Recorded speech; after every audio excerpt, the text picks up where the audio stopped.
and welcome to the keynote address of the project, Big Gods, Cooperation, and Emergence of Large-Scale Societies. So thanks all for coming out tonight, and my name is Nancy Guinea, and I'm the acting director of the Peter Wall Institute for Advanced Studies. And the reason I get to welcome you tonight is because the Peter Wall Institute is one of the sponsors of tonight's event, and it is also the sponsor of the two-day international roundtable workshop that is happening on this weekend. Now, for those of you who are not involved in the workshop, it is bringing together outstanding scholars from across the social sciences, the humanities, and I believe sciences. And they're from, these scholars are from many, many universities in Canada, the United States, and from France. And they're going to spend 2 intensive days engaged in conversation and research around topics of religion in history, morality, society, and our humanity. So it's quite a lot to cover in 2 days, I would say. And I want to thank the scholars from out of town, and also welcome you especially for being here at UBC for this event. And I understand some of you are going to be staying at the Peter Wall Institute. I really hope it's comfortable accommodations. It is. Oh, is it? Great. And we all want to, apologize for the gray skies. I'm sure you heard that this is the first time in months that we've had serious rain. But the hope is that as a result, you will be inside a lot, therefore engage in intellectual discussion, and so engage and have such a rich intellectual experience that you will want to come back to UBC on sunny days. And when you do, I hope you'll keep in mind another Peter Wall program. And it's called the International Visiting Research Scholars Program. And what it does is it invites about 15 scholars. It's not too many, and it is a competition. And it's scholars who are international scholars who are sponsored by UBC faculty. And you come here to UBC, you hang out at the Institute, you give a public talk, and you're here for 3 weeks just having a good time. So we hope that you will keep it in mind as you consider future research that you'll be doing in this area. And finally, I would like to congratulate Ted Slingerland and the faculty colleagues at UBC, like Joe, and from SFU for creating CIRC. Now, there's a lot of acronyms involved here. So CIRC, I think I'm going to get it right, is the Cultural Evolution of Religion Research Consortium. And this is a wonderful consortium that is being supported by the Social Science and Humanities Research Council of Canada, very generously supported, and also by a lot of hard and creative work from faculty members. And I can remember the work that has been done over the years, starting with when HEC, another acronym, the Human Evolution, Cognition, and Culture, was a spark of an idea around 2007, 2006, somewhere in there, 2007, and then led to a series of workshops at Green College, and then a study of the UBC religion curriculum, and then up until now. So there's been a lot going on in this area, and I think, obviously, most importantly, what has been impressive is the wide range of an array of influential research that has been generated through this process. And so congratulations to those of you who have been involved in these initiatives and the various forms of research. So anyway, thanks again for coming out, and I'd like to now turn it over to Brent Sullivan, who is going to tell us more about this evening. Thank you.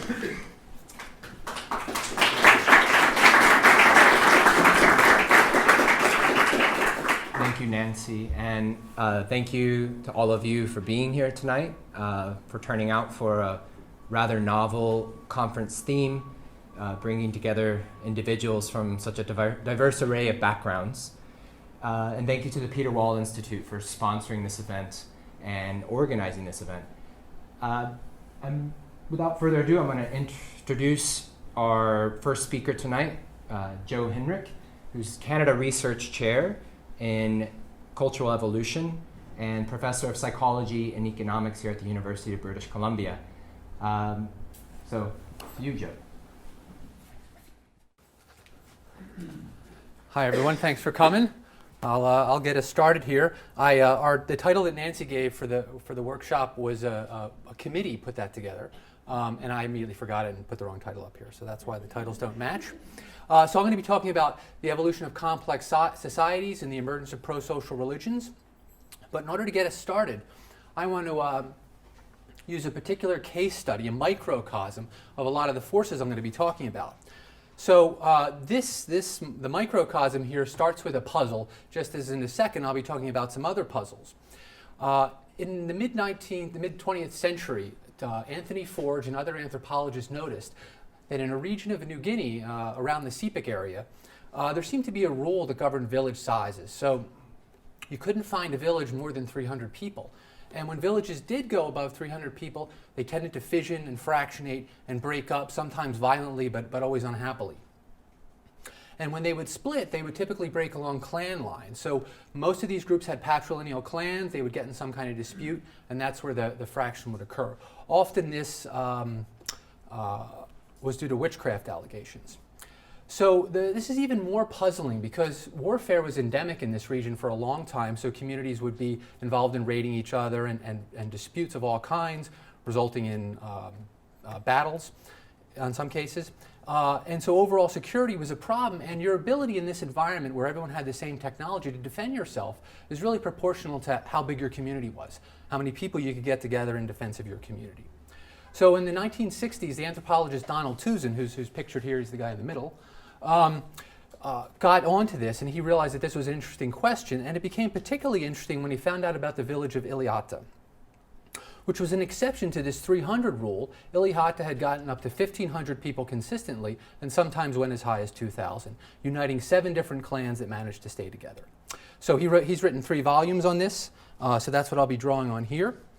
Now, like many of the other communities that couldn't get above 300, Iliata had a standard patrilineal clan structure, much like other Arapesh communities. These are the communities famously studied by Margaret Mead. But overlaid on top of that, it had what anthropologists call an 8-tiered dual moiety system. So that means that the overall community was broken into 2 moieties, and then each of those were broken into 2 sub-moieties, and each of these moieties cross-cut the clans. So, and within the moieties, they had different responsibilities towards each other, both economic and ritual obligations to the other moieties. So, for example, as part of this, men had to go through 5 initiation rites. And so these are these classic rites of terror that anthropologists talk about. So in order to be eligible to marry, to ascend in status, and to eventually become an elder, you had to pass through all these initiation stages. But you couldn't do it without the help of the guys in these other moieties, which cross-cut the clans. And Tuzin argues, as many anthropologists have, that these rituals had a psychological impact on the men, that it created a mutual interdependence, it put them together in joint projects where they could work together, and that going through these various initiation rites had a psychological effect, created solidarity among the men, and allowed the community to work together and the men sometimes to fight together. Now, this system of rituals and the social structure is actually interwoven and wrapped in a rich set of supernatural beliefs. The system's called the Tambaran, and there's a set of gods associated with this cult. These are village gods, though, and so they're unlike the gods in other communities around this area where they have clan gods. So these are ancestor gods that you can find in lots of places. So these are village-level gods, and the supernatural beliefs imbued many aspects of life. So whether you were planting yams or hunting pigs, you were often doing this for some ritual feast, which would allow some group of men to pass into the next higher stage. And it was these gods that wanted this dual moiety structure imposed upon the village, or at least this is what people believed. And the rituals were actually sacrifices to the gods. So this was why people would hunt pigs and grow these particular kinds of yams. And people reported to Tuzin that when they did this, the gods would bless the community, and this led to their military success and their solidarity. So this was their explicit declarative explanation for their own community's success. Here in this picture from Tuzin's book, you can see that the whole community is together, and they're building the spirit house for the Tambaran gods. So it's quite a substantial construction. So people believe the rituals are for the gods. But what Tuzin argues is that the ritual actually did the psychological work. Even though the people thought they were doing it for the gods, the ritual was causing them to increase the solidarity, to build the emotional bridges across the clans. And so here you can see that this is quite a structure they've built. So you can see there's a man there, and then it's the spirit house.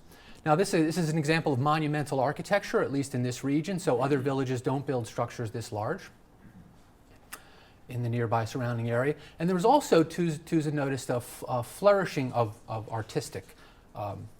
artistry in this community, all in service of this cult. So this seems to be a bigger house for at least a somewhat bigger god. So they had clan gods, and now they have a village god.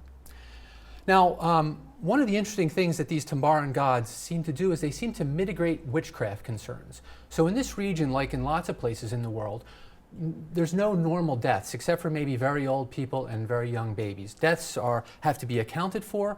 Often the cause of the death is ill feelings by someone else or someone else engaging in witchcraft. But with the emergence of the Tambaran gods, there were less witchcraft allegations because people would attribute these deaths to punishment from the gods for ritual violations. So someone dies, there's a meeting, people come up with reasons, cases where they made ritual mistakes or didn't fulfill their ritual duties, and then their death would be subscribed to the gods, and then this would end what could otherwise be a very dangerous witchcraft inquest that could result in an execution, very common in societies in New Guinea. So reduces the number of witchcraft accusations. Then Tuzin began to piece together the ethnohistory. So he's doing it with comparative ethnology, and he's doing it with oral histories from the populations he's working in. And so you can see the Arapesh community is here, the Iliata, here, and then there's another group called the Ablam, studied by Anthony Forge and others. Okay, now the picture that Tuzin puts together is that there's lots of intergroup conflicts in this region. And the Ablam are pressing on lots of different groups, and they're creating some refugees, including some refugees of other Ablam groups. And so what the folks in Iliata do is they realize, well, this is a highly successful group, they're rapidly expanding, we're going to copy their cult. It must be because they have the right gods or the right rituals or something like that. So around 1870, he estimates, Iliata copied the Tambaran system. And they tried to copy it exactly, but you'll see that they made some mistakes. This is an Ablam spirit house.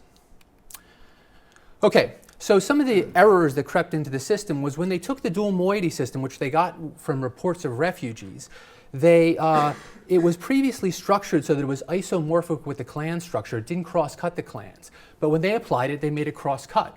So this created bonds between members of different clans. The second mistake, or the second thing that crept into the system was that originally the Ablam gods, and we know this from Tony Forge's ethnography, these were clan gods. They weren't village gods.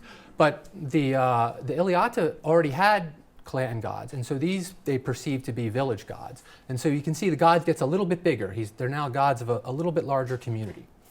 And this would be required to have the witchcraft effect that I mentioned.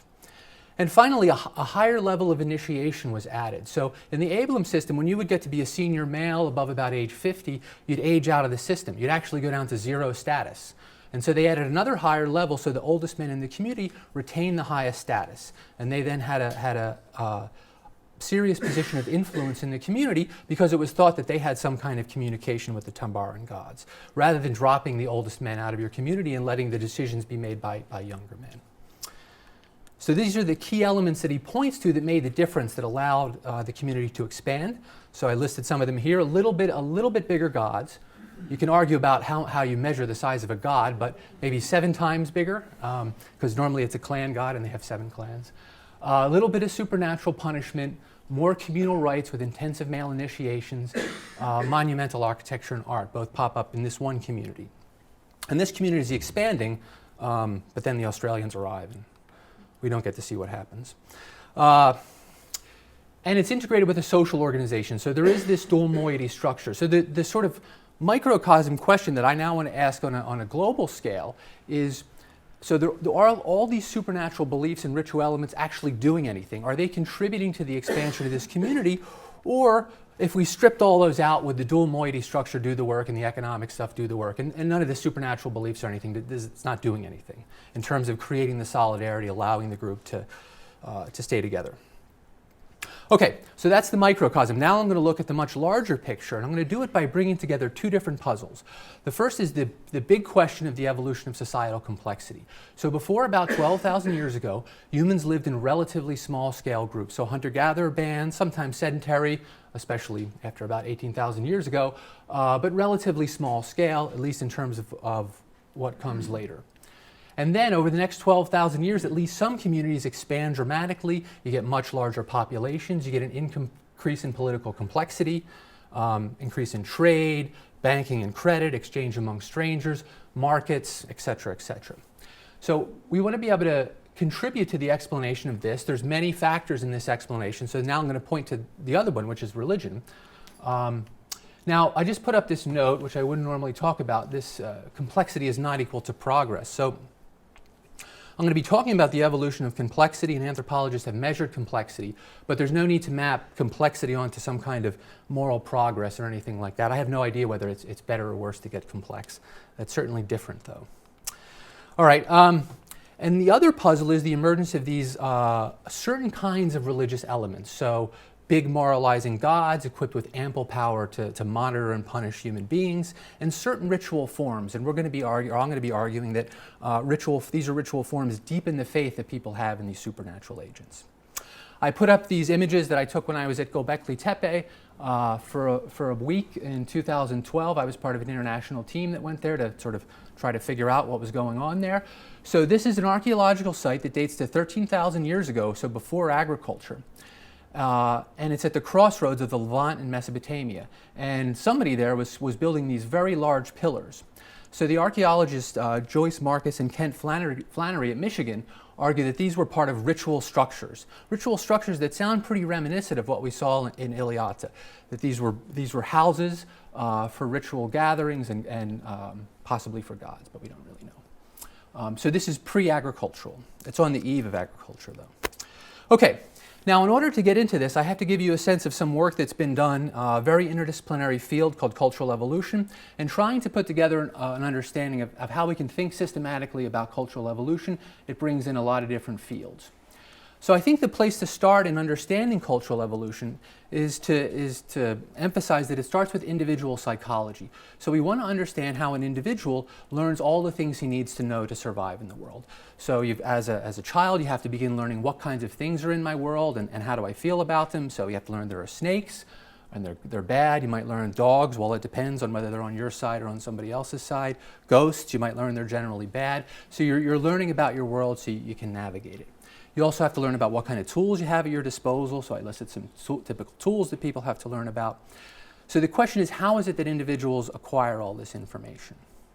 So a key element in our story here is that humans are products of long-term evolutionary process. We come with lots of innate machinery. So there are certain what we call reliably developing features of human cognition. And this helps us interpret the world and reconstruct inferences that we acquire from observing others and learning from them. And this is really much of the work that's done in the cognitive science of religion is understanding how this innate machinery shapes cultural learning and the transmission of mental representations from one individual to another. So to give you a sense of what I mean by this is that ideas with certain content are easier to learn or easier to infer than ideas with other kinds of content. So we know from research done in diverse societies that kids are a lot better at learning that snakes are dangerous than they are at learning snakes are cuddly and friendly. It's potentially possible to learn both, but it's easier to learn the first than it is to learn the second. Similarly, it's easier to learn or actually automatically infer that when you learn about a supernatural agent like a god, that they exist all the time, that they're around 24 hours a day, 7 days a week, as opposed to the other possible idea, which is that gods exist only on Thursdays. That would take some work. You could learn it. It could even become intuitive, possibly, but it's a harder thing to learn than gods exist all the time, which isn't actually taught. It's just added to the information you acquire, other kinds of information you acquire. Similarly, the idea, there seems to be, I think there's some good research suggesting that people can automatically see minds and bodies as separate. This has to do with the fact that these two cognitive systems evolved at different times, so it's easier for us to see them as separate, which is interesting since the neuroscience would suggest that they're in fact not separable. Okay, so once you understand that there are these reliably developing features of mind that shape our learning, this eliminates a whole bunch of supernatural agent concepts that could exist. Generally, people aren't going to think them, and if they do, they're not going to last very long. They're not going to be very transmittable. So our question here is really, of those possible ideas that people can think and can understand and can readily learn, is there any processes shaping which ones get transmitted? Another piece of the puzzle here is that individuals are selective in who they learn from. So they're not just an individual with a psychology in a box, but they're living in a community and they're learning from other members of the community. And we now have ample lines of research from developmental psychology and a number of other places showing that individuals are selective in who they learn from. They pay more attention to some members of their community as opposed to other members of their community. So the way I've drawn this here, you can see that the parents here are having a relatively small effect. The thin arrows mean small effect. And see, it would be non-intuitive if I did it the other way, if I meant the little arrow have big effect. And the big arrows are suggesting a larger effect from the peers, suggesting that at least in this society, the peers have a bigger effect than the parents. But it's not just the peers. The learner attends to who's more skillful, successful, prestigious, matches them on sex cues, is their same age or a little older, and speaks their same dialect. We can show that all of these things matter in who people learn from, and they're going to affect the change in culture over time. So that's the selective learning component. Now, what cultural evolution is actually taking, so I've given you a couple of examples of bits of psychology that matter for cultural evolution. And it becomes cultural evolution and not just individual psychology when we begin to aggregate and iterate. So we have one learner in the community, and then we look, okay, we have another learner, and using mathematical tools drawn from statistics and evolutionary biology and epidemiology, we can aggregate and say, well, what's the distribution of beliefs going to look like after one generation? And then what's it going to look like over many generations? And it allows us to treat culture as a statistical distribution that changes over time. And sometimes this thing will come to kind of an inertial state where it won't move much, and other times it'll change rapidly. So culture is not a thing a group has, it's a statistical distribution that can, at least in principle, be dynamic, and of course lots of times it is. So that's a little bit of a primer on cultural evolution, and we think both of those, selective learning and reliably developing features of mind, are important for understanding religion, so drawing from different parts of cultural evolution. But what we're really interested in, or at least in this talk, what I'm interested in, is the effect of intergroup competition. So this process that I've just described is occurring in lots of different groups. But if the ideas, beliefs, values, motivations, worldviews that pop up in one group give that group an advantage in intergroup competition against another group, that's going to have an effect on the long-term distribution of ideas, beliefs, values, and practices. So there's a couple different ways that this can happen. You can think about it. One is violent conflict. So in the case I described in New Guinea, there's lots of violent conflict, and the Ablim were expanding because they happened to have some beliefs that allowed them to expand. That was until Iliata got it, and then they were able to put a stop to the Ablim because they got a better system. Bias migration. So if people tend to migrate into groups that are more economically successful because of their ideas, beliefs, and values, then you're going to have a change in the distribution as the new migrants adopt the culture of the group they're moving into. Prestige bias copying occurred when Iliata copied the successful Ablim who were expanding. So they took their institutions and brought them in and made them their own. They changed a little bit on the way. It turned out to the benefit of Iliata. But that's copying the more successful group, and it creates a differential flow of ideas from one group to another. And then finally, some groups have different beliefs about how many kids you should have or how important it is to have kids. And if one group is putting out more children than another, children tend to bear the culture of the group they grow up in. Some groups are going to expand more quickly than others. Okay, so this process may assemble packages of religious packages, and so we have heuristically divided them into three different categories. So the first is there may be ways in which beliefs about supernatural agents can foster cooperation, can allow groups to be more successful in this intergroup competition. I'll say more about that in a second. Another feature is the rituals. There may be certain rituals that a group performs that create solidarity amongst the group. And that'll mean that ritual or that group is able to expand at the expense of other groups. And that'll change the distribution of what people believe, of the contents of human minds. And then finally, institutional practices. So this could involve group markers or forms of social organization, the use of religious monuments. I'll talk about that in a little while. In the case of Iliata, they had a dual moiety structure, which was an important institutional practice, which allowed the supernatural beliefs and the ritual practices to wrap around.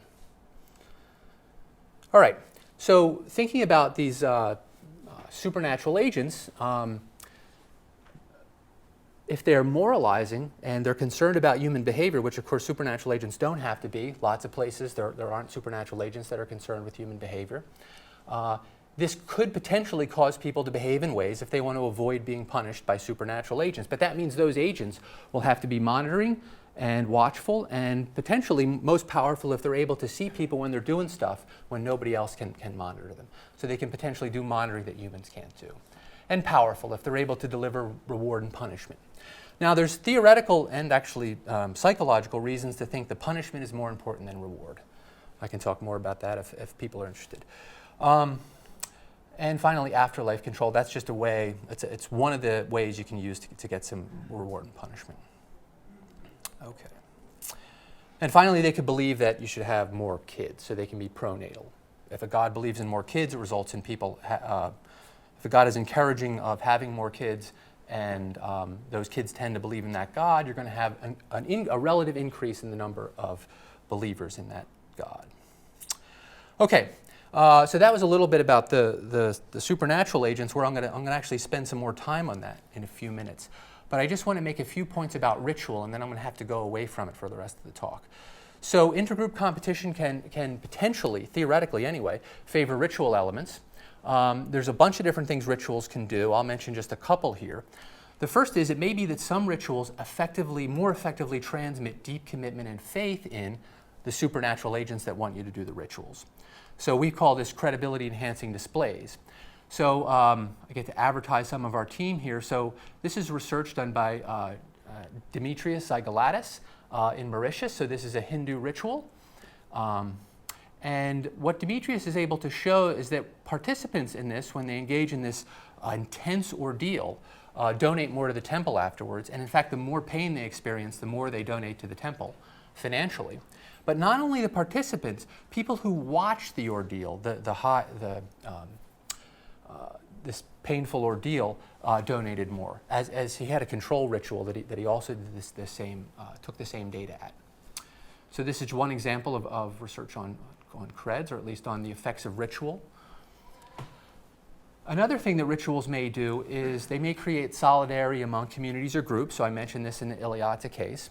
Now, and an important research program these days in psychology is really looking at rituals and decomposing them into the parts and asking what each part can do psychologically.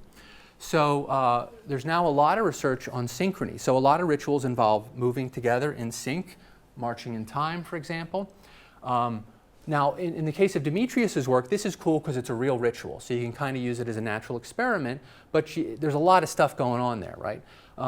So what Emma Cohen, another member of our CERT team, did is she said, well, synchrony, let's look at it in a non-ritual, non-religious context. So she looked at rowing, and she finds that when people engage in rowing, they get more pain tolerant. And other people who have also, Chip Heath and his colleagues, have studied synchrony, and they find that people are more cooperative. They're more willing to pay costs in a public goods experiment. So it looks like synchrony both makes you more cooperative, willingness to pay costs to improve the success of your group, and also endure pain.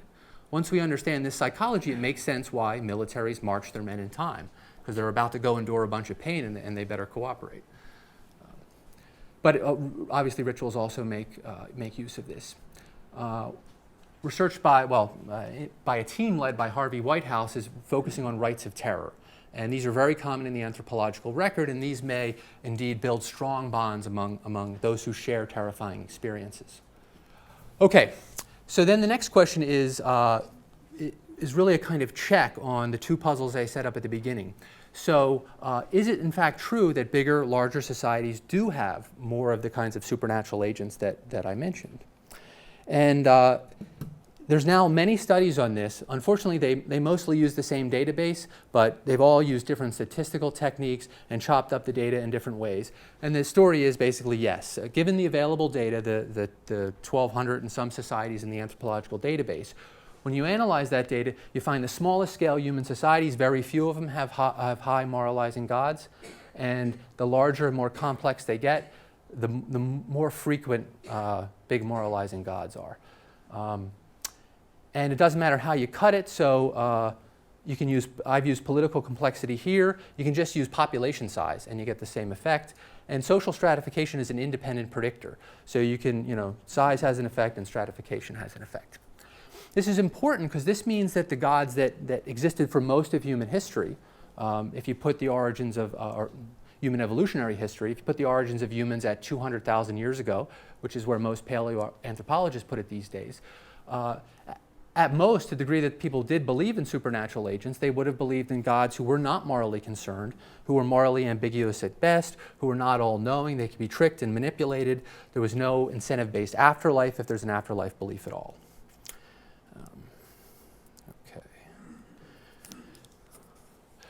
So at least in that piece of data, that's consistent. When we could have found a different story. We could have found there's no pattern at all, and that would have been a problem. But it's only a correlational study. We can't show causation here. It could be that for some other reason, large-scale societies tend to invent gods. One of the questions that I'm particularly interested in this weekend is to what degree can we follow particular societies through time and look for the emergence of these. The three questions I'm going to be focusing on now is can we link bigger gods to prosociality? Because if this, well, we now have this pattern that I've just showed empirically. A good test would be if we can show psychologically, if you believe in bigger gods, you behave more prosocially in the ways we predicted. And then I'll talk about specific belief channels. So we have specific hypotheses about which those work. And can we make this causal? That's my daughter Zoe taking a baby step. So we've taken an intellectual baby step. Okay, so now I'm going to draw on data from phase 2 of a project where we conducted behavioral experiments across 24 different societies. So in this phase 2, we studied 15 diverse societies. Now, the research strategy here is we recruited experienced field workers. So these are anthropologists who have worked in these sites for a long time. We train them and develop a package of behavioral experiments with interviews. In the experiments you're about to hear about, we put substantial money on the line, so 1 day's wage. People always get the money. They're making a real economic decision in a sense, because there's real money on the line, but of course it's artificially constructed. And these are decisions about how to allocate money between themselves and another member of their community.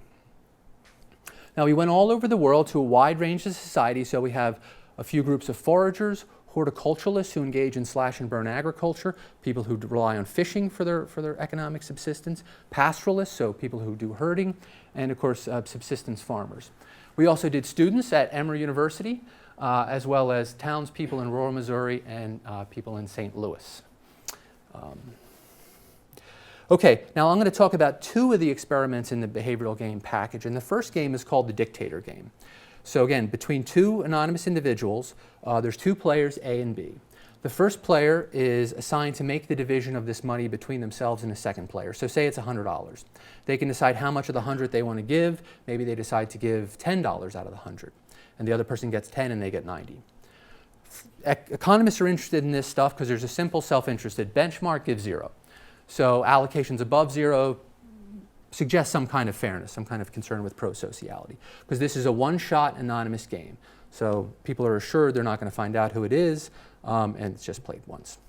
The ultimatum game is similar, except now A decides how much they want to give to B, and B has to decide whether to accept or reject the amount. If they accept, they get to the amount of the offer, and the first player gets the remainder. If they reject, both players get 0. So for example, if the player A decides to offer 10 out of the 100 to B, B accepts it, they get 10, the other player gets 90. If they reject, both get 0. So we can do the game theory here to figure out what an income maximizer would do. So you can figure that out by putting yourself into the shoes of the responder. As long as the responder is getting a positive offer, they face a choice between some money or no money.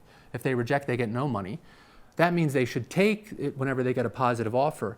The first player realizing this should offer the smallest possible offer. So give them $1 out of 100. They have a choice between 1 or 0. They take the 1. Now, the one thing I can tell you is that never happens anywhere. But there's quite a bit of variability amongst these societies. Okay, so this gives you a sense of the variability. So when we do it in the US, in Missouri, doesn't matter whether it's urban or rural, 47-48% of people in the dictator game, very similar in the ultimatum game. All the way down, the Hadza there are foragers in Tanzania. They offer a bit over 25%. And we've done this a couple times now. That's pretty much the range, 25 to 50%.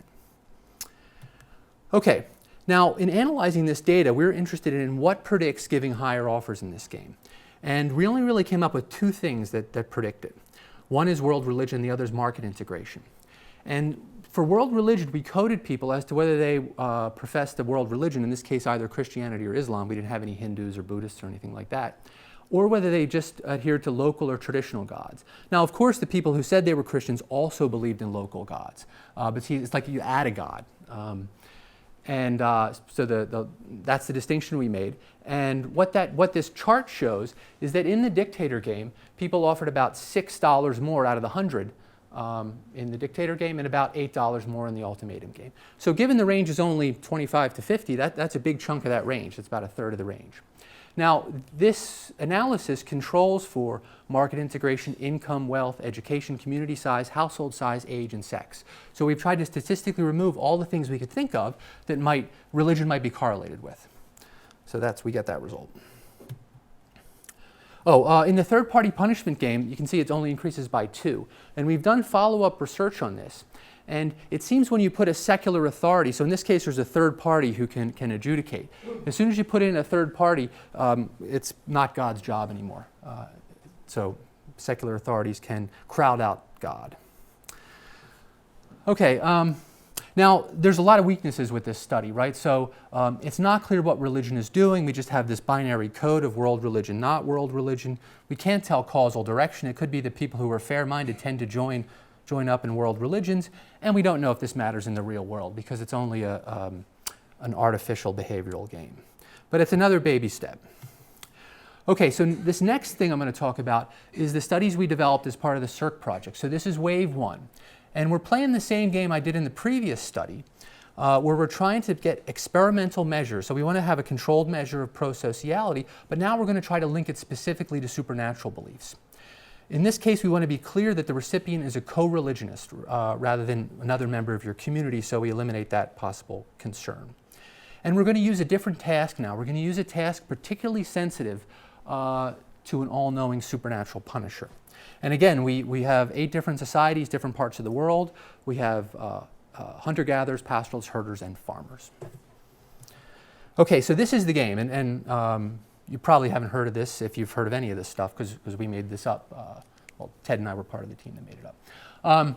So it's called the random allocation game, and players come into a private area.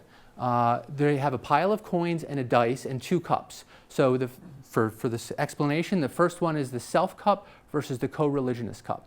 And the job of the participant is to allocate these coins between the self and the co-religionist cup. Now, whatever goes into these cups is going to be delivered to those people. So the co-religionist is it's not a local co-religionist, so it's a co-religionist from a distant town. The town is familiar to the people, but they don't go there, they don't have relations there.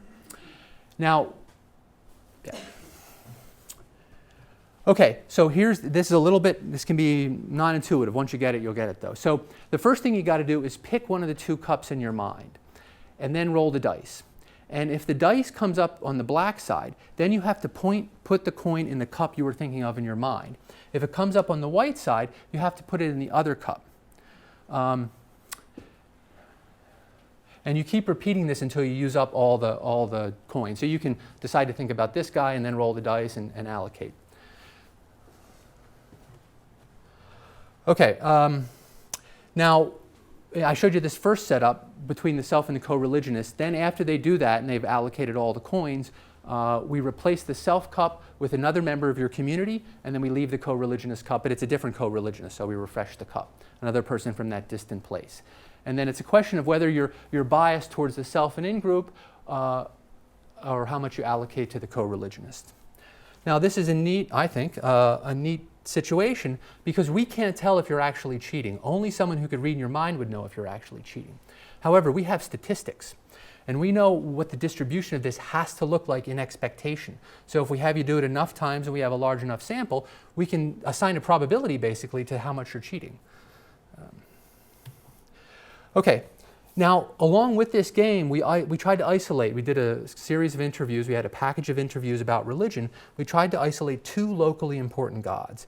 So one we called a bigger god. We wanted someone who was more moralizing and powerful, along the lines of our theory.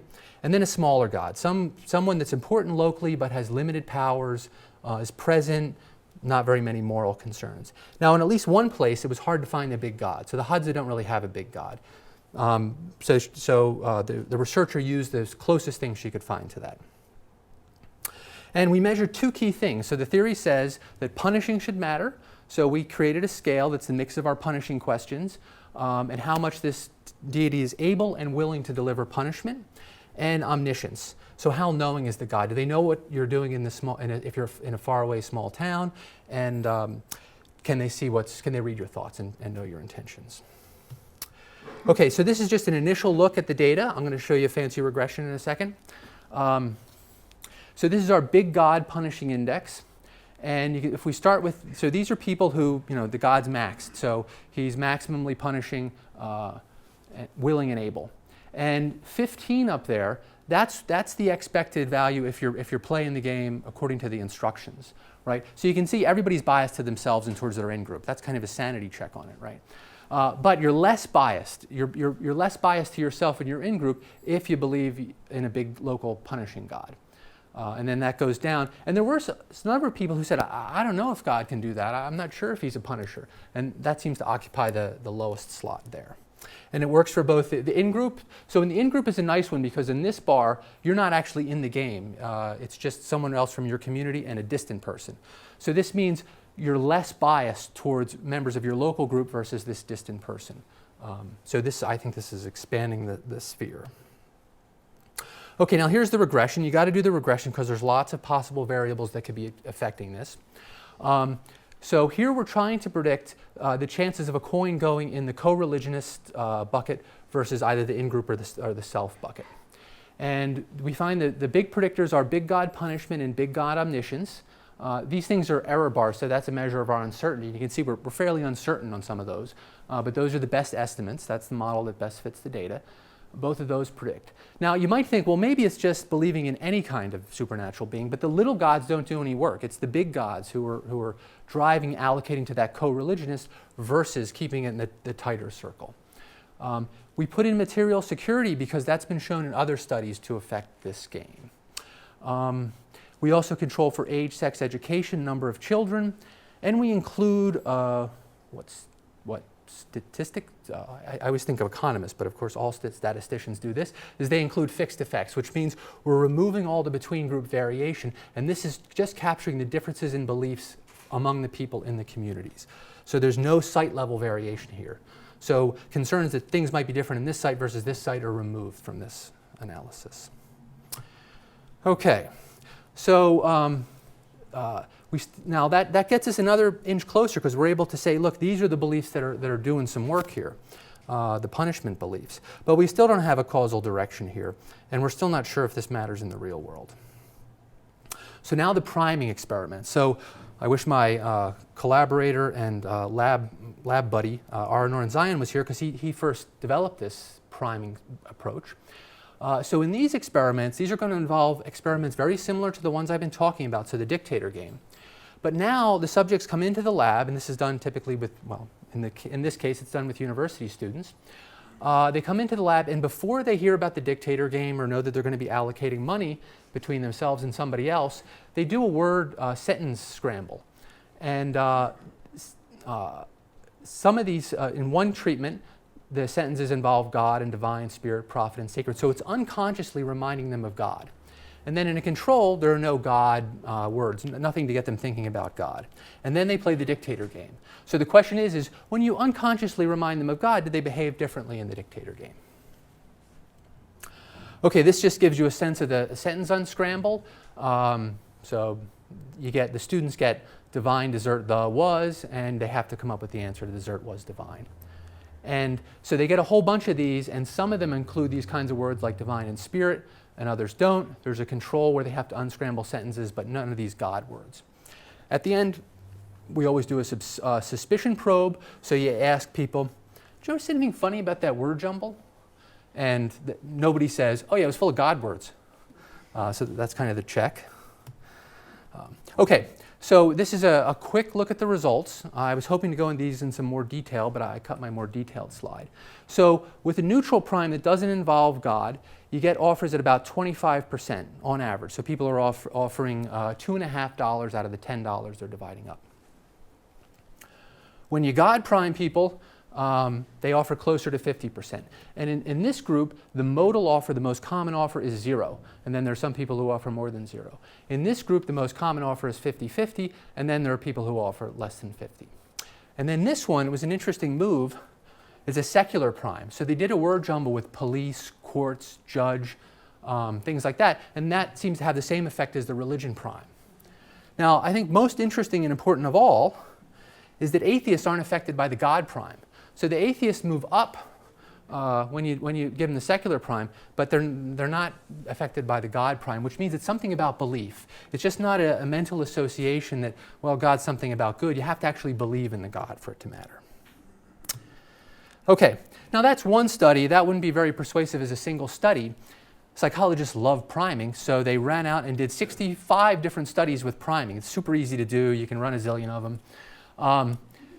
And there, we have Ayanna Willard, who did that. Now, across the 65 studies, there's God primes have all kinds of effects. A subset of those are these 25 studies that involve priming God and looking at prosocial outcomes. And some studies don't work, so some studies don't find an effect. But when you look over the whole set of studies that are all listed there, you get a small to moderate, definitely exists effect of the effect of these primes. But it's only on the believers. So the degree to which you can separate these, you don't see an effect on the non-believers, and you do see an effect on the believers. It's consistent with previous work. All right.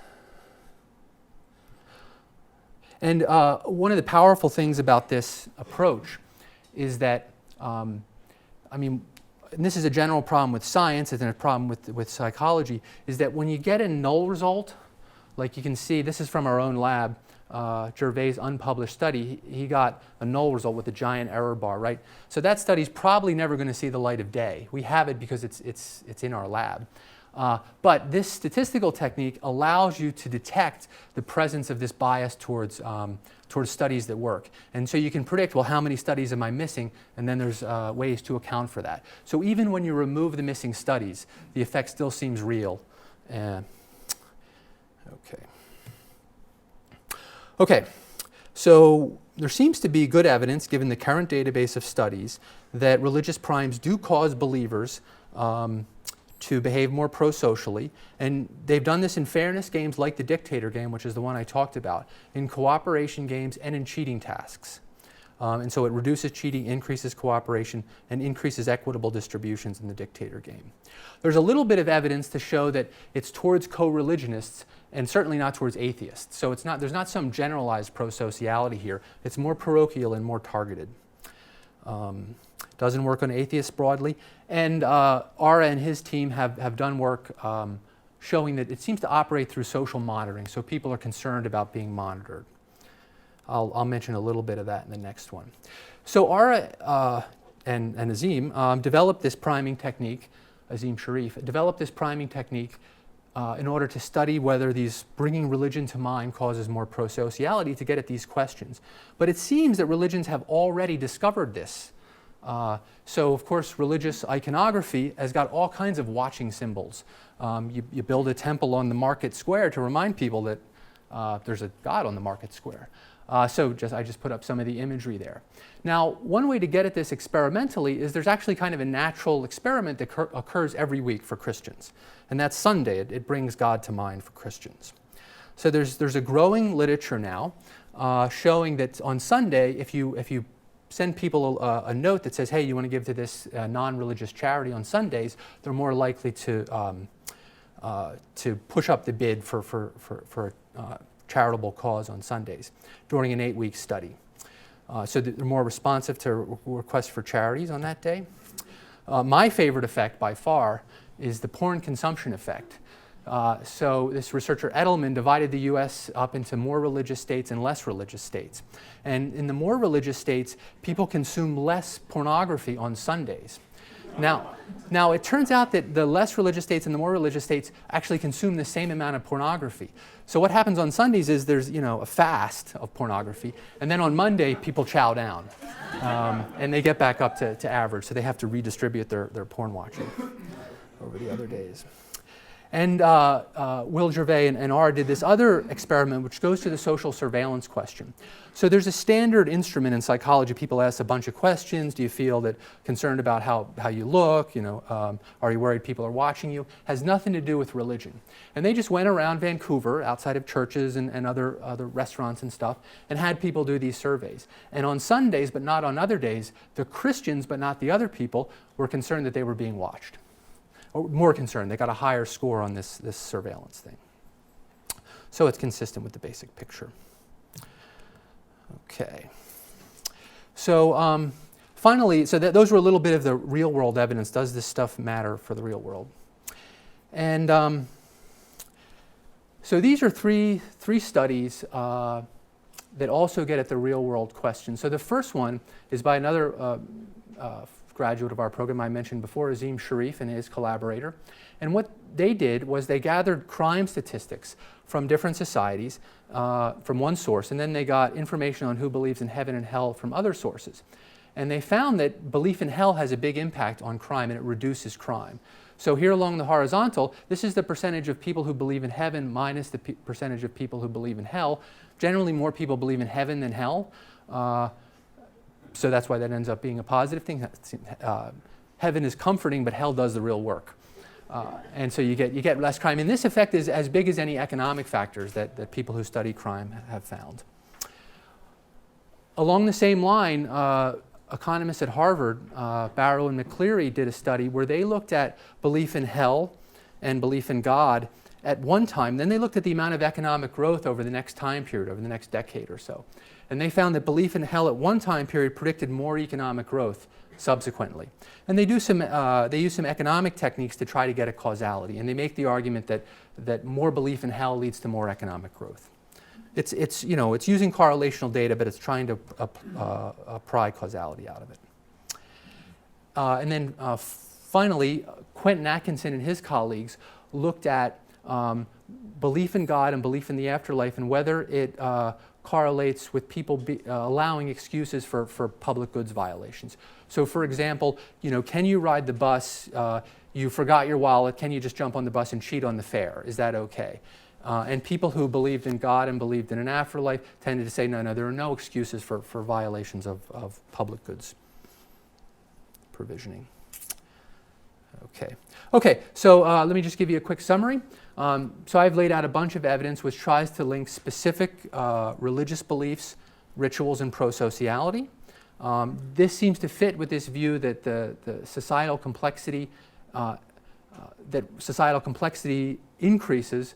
That you get particular forms of supernatural beliefs and rituals as the size and complexity of societies increases.